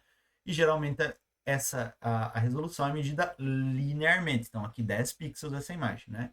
Em ppi, pixels por polegada. Então, considerando, né, uma polegada aqui, quantos pixels tem? 10 ppi, 20 ppi e 100 ppi, certo? E aqui então os fatores que ampliam a resolução, que a gente já tinha falado lá, né? Que não coloquei lá para lá não ficar muito grande, né? Então, o que eu posso usar a meu favor para ampliar a resolução, né? Primeiro tem um sensor maior. Sensor maior, a gente vai ter uma maior resolução aqui, né? Então, comparado aqui, né? O mesmo FOV, a gente vai ter, né, uma maior resolução, né? A quantidade de pixels continua no sensor. Mais pixels, mais resolução, né? Então aqui, ó, uma imagem, mesmo FOV, né? Menos pixels, mais pixels. E, claro, o campo de visão. Menor FOV, maior a resolução. Maior FOV, menor a resolução, né? Então, se a gente combinar o FOV, né? A combinação do tamanho do sensor com a distância focal. Uma distância focal maior para o mesmo sensor, a gente vai ter um FOV menor, tá? Certo? FOV, Field of View, né? Então, aqui, ó, tamanho do sensor em milímetros, né? Então, mesmo sensor aqui, né? Tamanho fixo do sensor e o zoom que a gente está colocando. Então, olha, imagine que isso aqui, a resolução que isso aqui vai ter de centenas de pixels, como já mostrado na tabela antes, e aqui a pouquíssima quantidade de pixels aqui que vai ter. Aqui eu chutaria que vai ter uns 13, digamos que aqui seja 1000 pixels e considerando o quadro grande aqui vai ser 10 pixels, certo? Então, né, certo? Aí, outra coisa que amplia a resolução, o tamanho do objeto, que é de tudo aquilo que tem, aquilo que não está no nosso controle, isso é o que o cliente vai determinar o tipo de objeto que a gente tem de interesse, a gente que vai dizer assim, se tem ou não tem como pegar aquele objeto com sistema de mapeamento móvel terrestre, eu quero o raio da copada das árvores. Até tem como, né? Mas a gente tem vários ângulos mortos e não vai ficar muito legal. Eu quero o topo de edificações. De jeito nenhum com sistema de mapeamento móvel terrestre, né? E por fim, a distância câmera-objeto, que está naquilo que a gente tem algum controle sobre, certo? Então, aqui outro exemplo, né? Mostrando aqui, né? As diferentes distâncias focais para um mesmo sensor, né? Aqui a gente vai ter um campo de visão pequeno, logo uma resolução maior para os detalhes. e aqui menor, né? Então, né, a gente tem essas distâncias aqui, né? Essas distâncias aqui que a gente vai ter, né? Distâncias horizontais, aqui para a gente ter a distância linear, né? A média que a gente vai ter, certo? Isso é importante no planejamento, né? Aí, outra coisa que afeta a legibilidade também é a questão do arrasto, né? Se a gente usar uma exposição muito longa, né? O foco, né? Então, as lentes e a abertura da câmera, né? A granulação, né? Então, uma sensibilidade alta aqui, né? Então, aqui, por exemplo, baixa iluminação para compensar alta sensibilidade, a imagem vai ficar super granulada, né? A exposição excessiva ou faltante de luz, muita ou pouca luz capturada, né? Muita luz, pouca luz. Então, em ambas a gente perde detalhes, né? E a aberração cromática, né? Da separação do azul com o vermelho, certo? Então, aqui, ó, se a gente balancear a velocidade do obturador e balancear com a abertura, né, das lentes, a gente geralmente vai ter uma otimização aqui, né, com menor perda possível de detalhes, né, por esses fatores aqui. Aí, quantos pixels necessários para identificar um dígito? A gente já mostrou, né, o raciocínio aqui, o H e o B, né. Aqui, se a gente, né, mostrar aqui comparativamente, olhando, né, mudando a resolução aqui, como para a gente aqui olhando, muda a nossa capacidade de interpretar esses dados, né? Aqui o mesmo quadro que foi mostrado antes, esse também, né, já foi explicado anteriormente, esse também, esse também, esse também, as lentes, um sumário dos custos das câmeras, né? E uma planilha, né, estimada de custos aí para um sistema completo, né? Lá na época, né? Certo? Então, aqui, né, um sumário de custos, né, da construção, né, considerando, né, né, os elementos, né, que a gente iria precisar aqui, né, para computar aqui, né, e aí aqui então somando aquele valor anterior com o custo total considerando o sistema de imageamento, né. Então aqui poderia ir de 90 mil a 180 mil só pela diferença do, do, do sistema de imageamento e armazenamento, certo? Então aqui lembrando dos fatores de tomada de decisão e essa foi essa apresentação, né? Uma apresentação bem mais prática, mais voltada para o que seria uma apresentação para apresentar, né, para uma empresa. Agora, então, vamos para o meu TCC, né, onde aqui também tem uma grande repetição de conceitos aqui, então vou passar por aquilo que é mais interessante.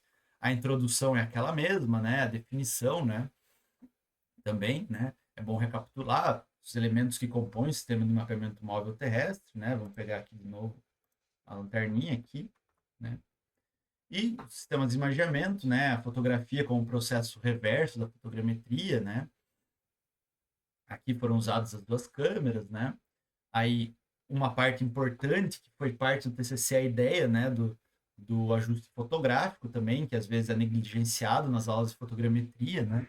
Então, o controle de exposição para não haver perda de detalhes pela falta ou excesso, né? A redução de qualquer ajuste implica em menos luz e o aumento implica em mais luz e artefatos, né? Então, aqui a gente está falando, do tempo de exposição, né?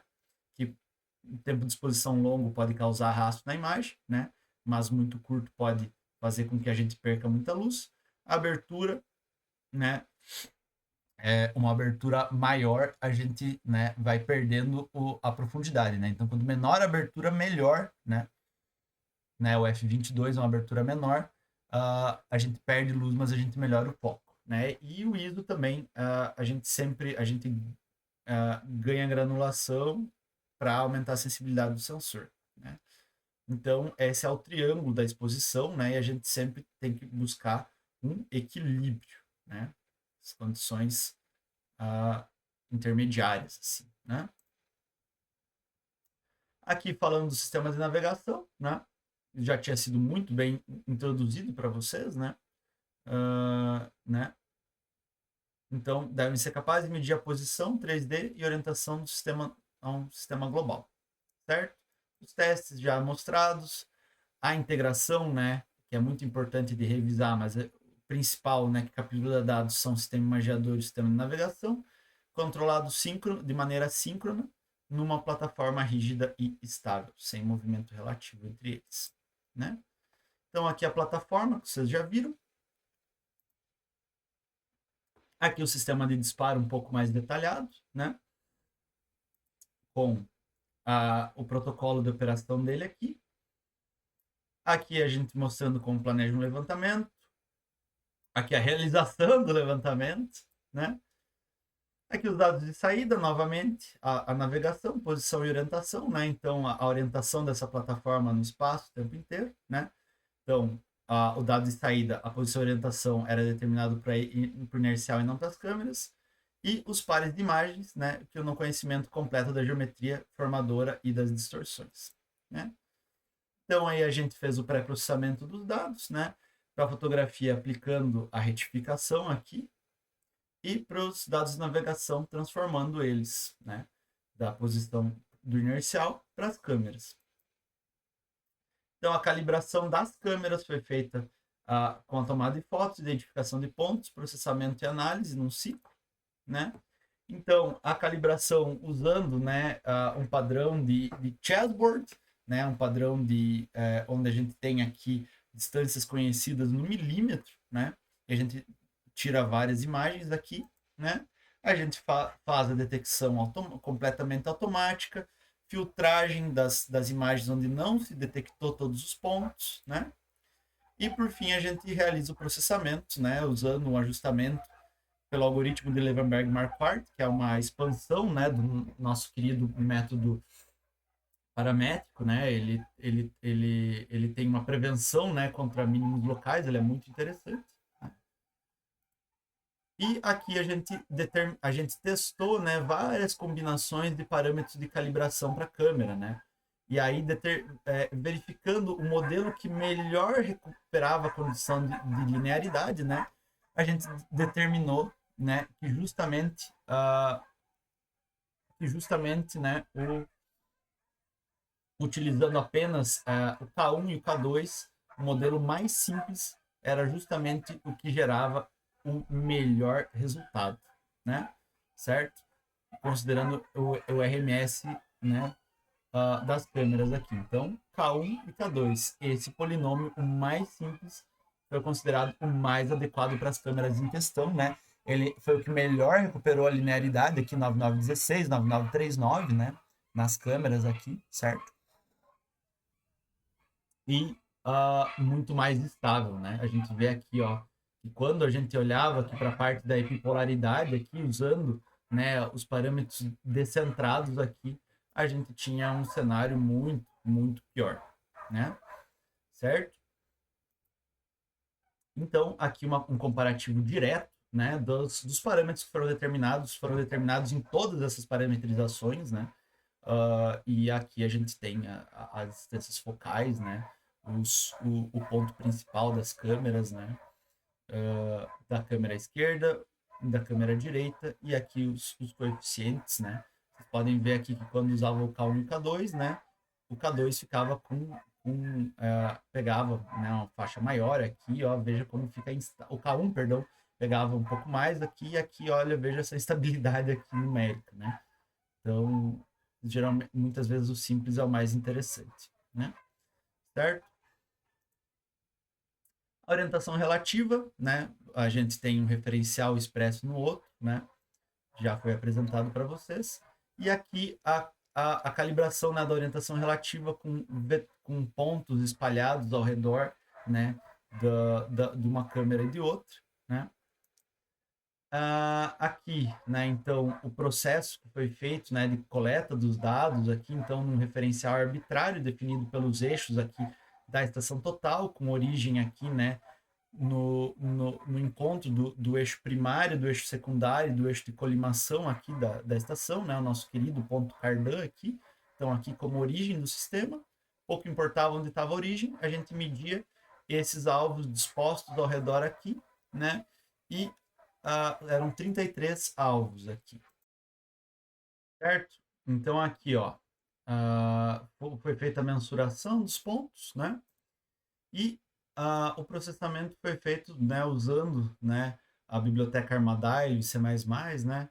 Então aqui o que a gente tinha eram algoritmos que determinavam por meio do ajustamento de observações, né, usando as primitivas do plano paralelo no espaço, né, e da esfera para determinar justamente o deslocamento entre os sensores, né, e planos ortogonais entre eles. Então, por exemplo, nessa face aqui do inercial era determinado um plano, aqui outro plano, né, e aqui contendo um ponto, contendo aqui o centro de navegação, projetado ortogonalmente através desse ponto aqui, locava, né, o centro do inercial geometricamente. E a gente fazia um processo análogo, né, nas lentes das câmeras, né, para computar uma aproximação aqui para o centro de perspectiva, certo? Então aqui a gente tem aqui o resultado da orientação relativa, que eu já mostrei a interpretação lá para vocês, né? O pré-processamento dos dados, que já foi apresentado para vocês, né? E aqui os produtos que a gente gerou, né? Um anaglifo já localizado, então, tipo, pegava as duas imagens e gerava um anaglifo, né? O que mais? A nuvem de pontos densa 3D já referenciada, né? Aqui a gente tem também a controle de qualidade, que já foi mostrado para vocês antes, né? O modelo 3D já referenciado, ele com a textura 3D fotorrealista, a ortofoto verdadeira, né? O modelo digital de terreno e a carta topográfica, né? Então, é um trabalho que foi desenvolvido desde 2014, com a plataforma para sincronia, feita especificamente para o sistema de mapeamento móvel terrestre. Foram desenvolvidas técnicas automáticas de calibração, o sistema era operacional e já podia ser usado em levantamentos, tem grande potencial para várias aplicações, né? E a consistência interna melhor é a consistência interna é a melhor, né? Para trabalho futuro, aqui nesse contexto, era interessante o uso do GLONASS, levantamento relativo e pós-processamento com as efemérides finais, né? Já que a gente está trabalhando com dados para cartografia, o que mais importaria para a gente é a acurácia absoluta, né? O uso do odômetro de roda, uso de uma segunda antena GNSS, testar a qualidade da técnica de liberação da orientação relativa, localizar fisicamente o centro de perspectiva, né? Melhorar a plataforma e o centro de disparo, entre outros, né? Aqui agradecimentos, né? E muito obrigado, né?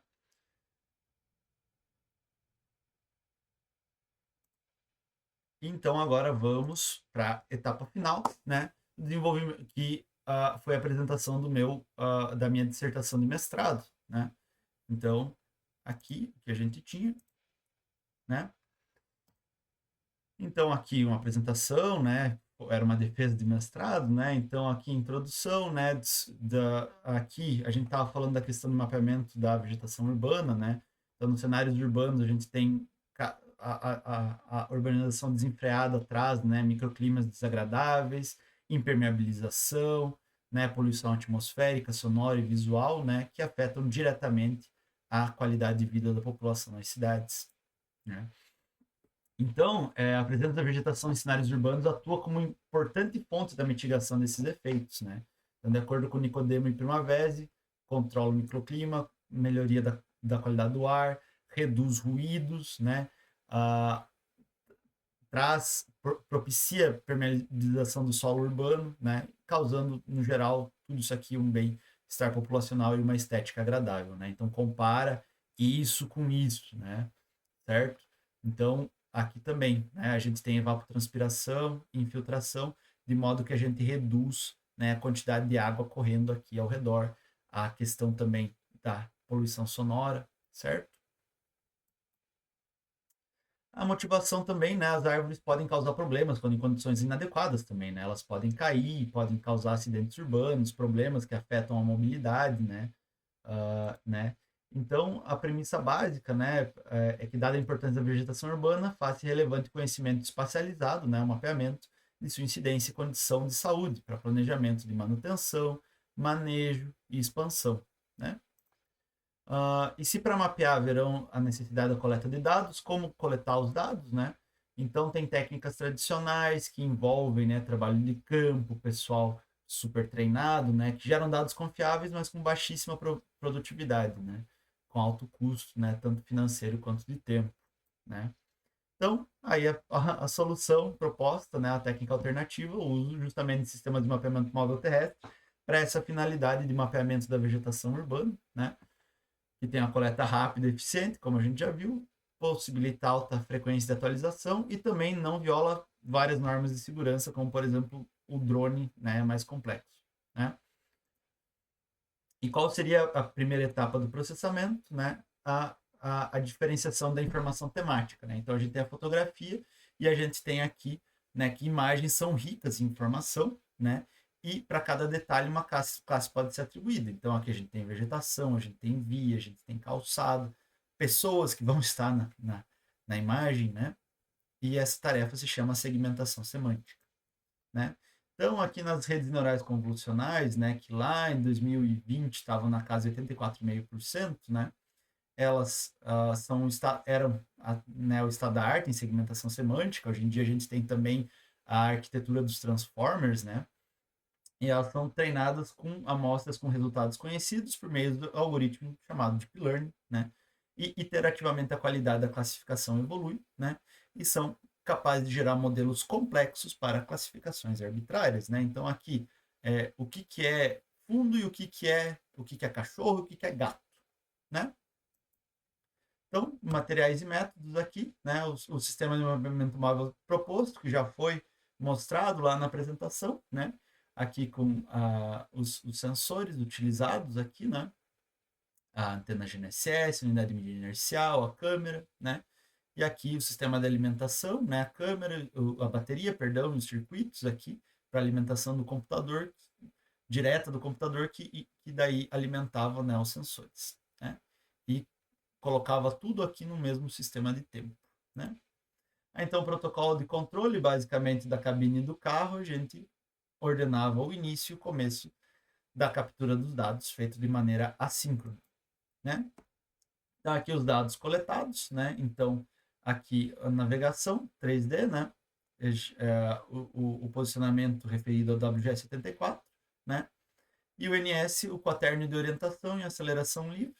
E a fotografia R-NIR, né? Então, aqui o vermelho em cima e o infravermelho abaixo. Veja como a vegetação fica brilhosa, né? No infravermelho, né? Certo? O fluxograma do trabalho, né, originalmente tinha a ideia da gente né, classificar a vegetação e tal, mas se viu que não ia ser possível, né? Então a gente usou um monte de programação e de ferramentas distintas, incluso o maravilhoso Robot Operating System, né, para integrar os sensores, chamado ROS, né? E aqui também o treinamento da rede neural, então as imagens de entrada, né? Então os pares de treinamento, a imagem e a máscara de vegetação, entra no algoritmo de Deep Learning, aí entram as massas de controle e validação e, né, por fim, a gente vai ter o modelo aqui, né, imagem de entrada, com a rede treinada, a gente vai ter as máscaras de classificação de erro da rede e a gente vai ter as métricas de erro para verificar o quão bom ficou essa classificação, né? Então, aí aqui a metodologia de a gente tem a fotografia, a classificação em uma imagem de controle e a gente calcula, né, essa classificação, né, que é binária em duas dimensões, né? Então a gente tem o verdadeiro positivo, né? E a gente tem o verdadeiro negativo, que são os acertos, e os erros, que são falso positivo e falso negativo, né? E a gente consegue demonstrar aqui esses erros e acertos sobrepostos aqui, né? Então, a maior parte ficou melhor que isso. Isso aqui só está assim para demonstração, né? Para elucidar o conceito. Né? Então, a metodologia da validação passa por uma série de métricas, né? A taxa de acerto, o valor preditivo positivo e a sensibilidade, o score F1 e a razão interseção união, né? Então, analisando os resultados, a gente tem a primeira versão aqui, né, do algoritmo, que já mandava muito bem, só que tinha um problema, né? Na hora que a primeiro treinamento não foi colocado imagens onde não se tinha vegetação, e aí olha o que acontecia, né? detectava nas imagens onde a vegetação estava ausente, ele de alguma maneira entendia, não, sempre tem que ter vegetação, né? E aí na segunda versão o modelo foi melhorado, né? E aqui, ó, como vocês podem ver, sem ou marginalmente sem detecções falsas, certo? Por fim, os valores de NDVI não deram muito certo. A gente teve aqui, ó, eles deveriam estar entre -1 e 1 e não ficou legal, então a gente precisaria de uma calibração radiométrica aqui, coisa que eu não tive tempo na época do mestrado para fazer, né? Foram feitos experimentos, né, diferentes experimentos com diferentes redes neurais, né? E no final das contas chegou que nesse cenário B aqui a gente teve o melhor resultado, né? As melhores métricas de erro aqui, né? Né? No cenário B aqui, né? Se aproximando, né, do IOU aqui mais alto, né? Perto de 0,85, né? Na mediana e os box plots, né? Então na CNN escolhida a gente tem aqui, ó, que o IOU, né? A gente teve mediana em torno de 83%, compatível com o estado da arte na época, certo? Então, a amostra de resultados individuais, né, a fotografia com a classificação B, né, certo? E as falhas notáveis, né, na classificação, né, imagem sem vegetação e edificação, né, e numa segunda versão, isso foi reduzido. Considerações finais, né, que o objetivo foi alcançado, a plataforma é completamente funcional, capaz de coletar dados, né, e os valores calculados de NDVI não são aproveitáveis, né. Então, mapeamento da vegetação urbana, análise de saúde de vegetação e detecção de possíveis falhas para prevenção de desastres são problemas complexos e multifacetados. Se faz necessária uma equipe multidisciplinar para avaliação. E o presente trabalho se propôs a fornecer dados capazes de gerar informações geométricas e radiométricas para o mapeamento da vegetação urbana, que serão apenas os dados utilizados para o estudo da vegetação urbana.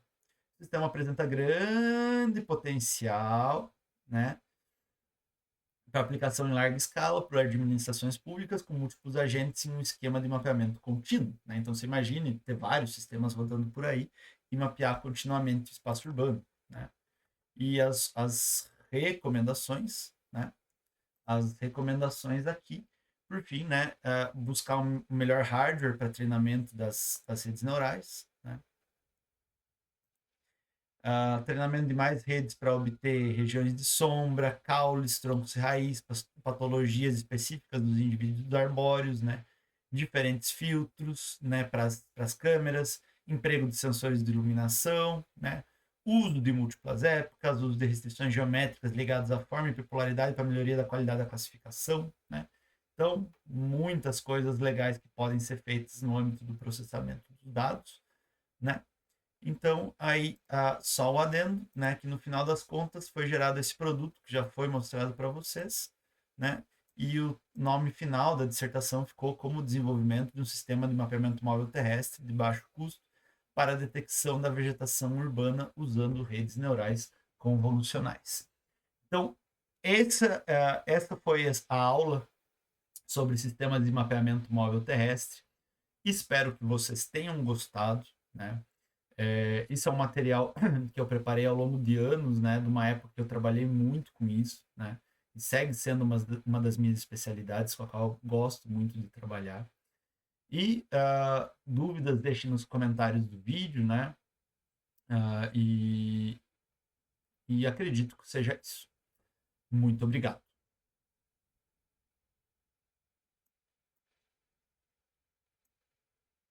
Valeu, até a próxima.